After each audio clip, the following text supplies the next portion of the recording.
Counselors. I'm Crystal Santiago. You can find me on Counseling Solutions by Chris on TPT, YouTube, or in Etsy. You can find me as KNH Solutions.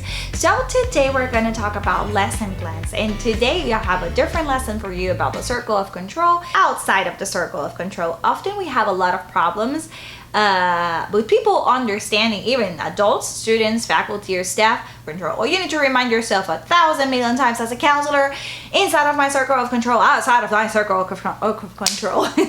So this lesson is for you. You can apply this lesson for divorce. You can apply this lesson for as a restorative conversation after a fight, after a verbal argument, incidents about friendship or misunderstandings in the classroom, rules, expectations, goal setting, and the list goes on and on and on. The only thing that you need to know is what are the needs of the group, of the small groups, or the guidance lessons that you're providing, or the specific classroom that you want to target, or the grade level. What are the needs that they have? And you can tweak and adapt the questions. So the main thing here is a hands-on. What do you need for this lesson?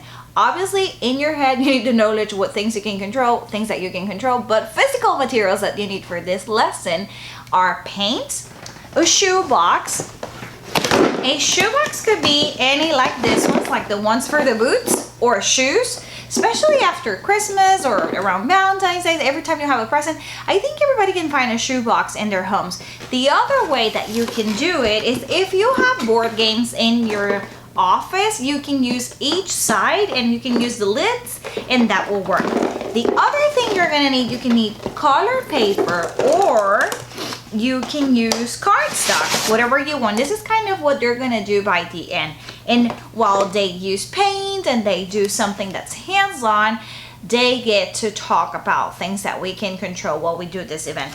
And you're gonna need, as I said before, paper, marbles. I bought these expensive marbles more than 25,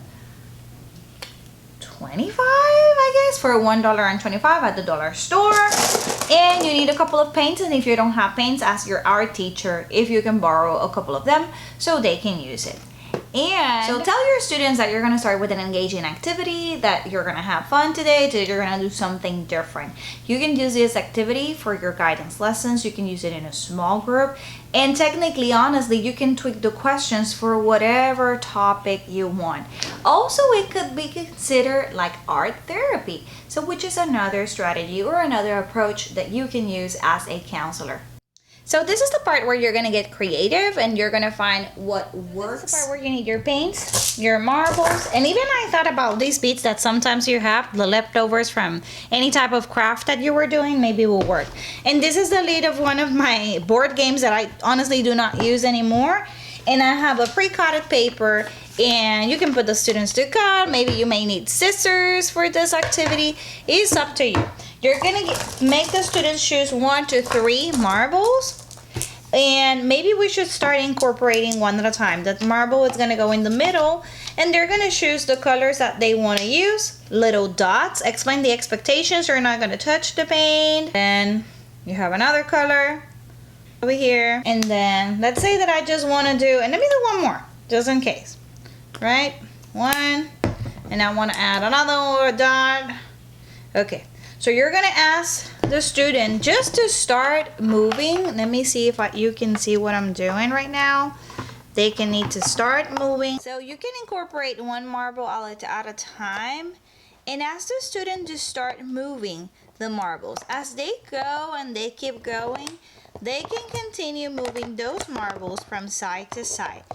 The marbles can represent people. The marbles can represent their decisions, how many decisions.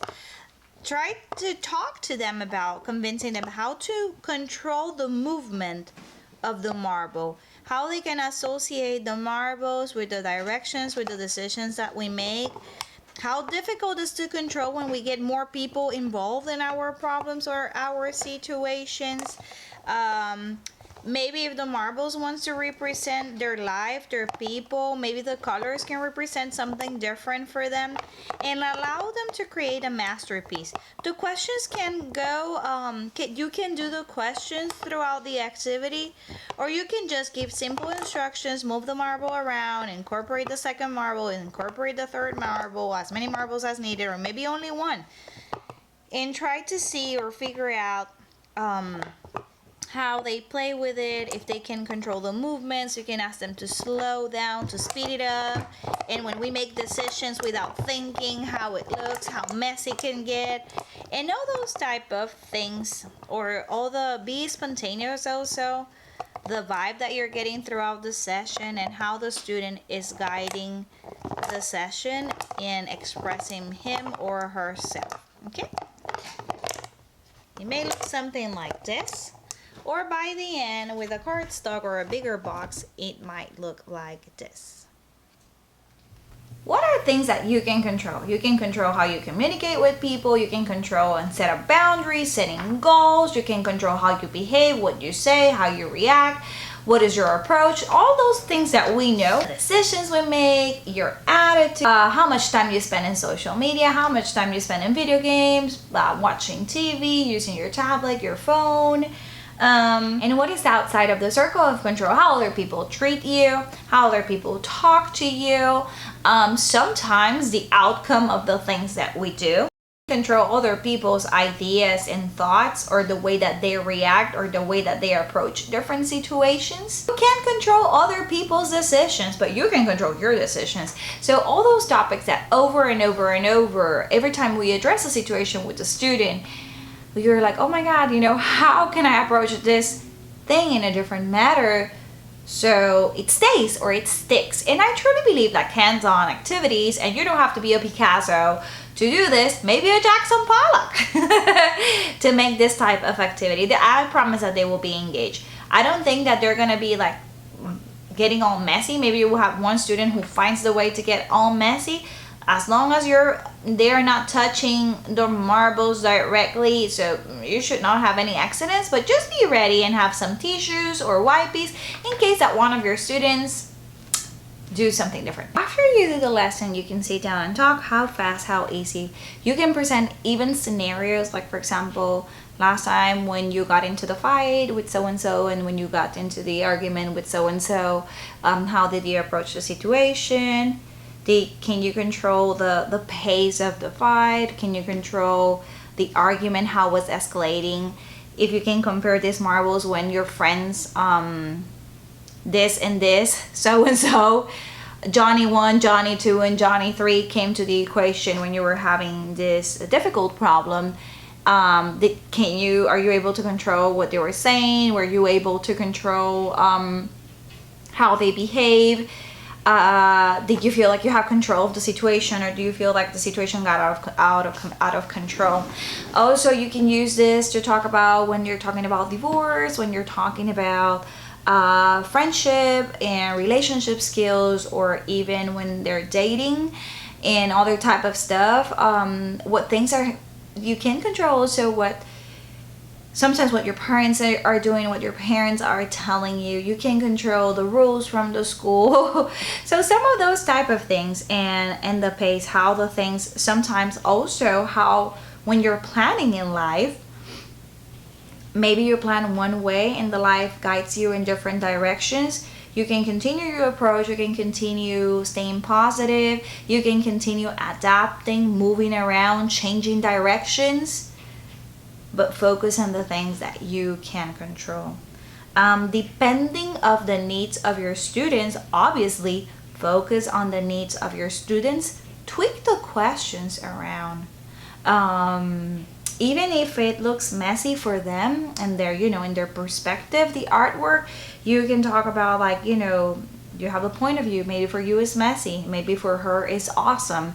Maybe for you it's too much. It represents your masterpiece, represents chaos. Maybe for her represents how she feels. So you can talk also about empathy, perspectives, points of views, and try to stay in the things that we can control even though sometimes the outcome or the results of what we're trying to control or the decisions that we're making in life maybe are not the ones that the person expected.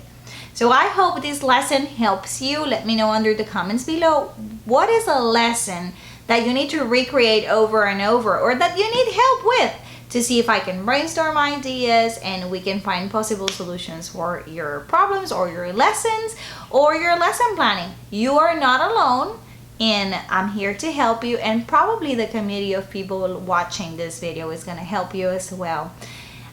Stay tuned, subscribe, and let me know under the comments below what's a lesson that you need help with. Okay, bye, see you next time. Subscribe. If you need a couple of questions how to guide these conversations, I will put in the link down below, a link to a resource with some of the questions that you may ask. Okay, stay tuned.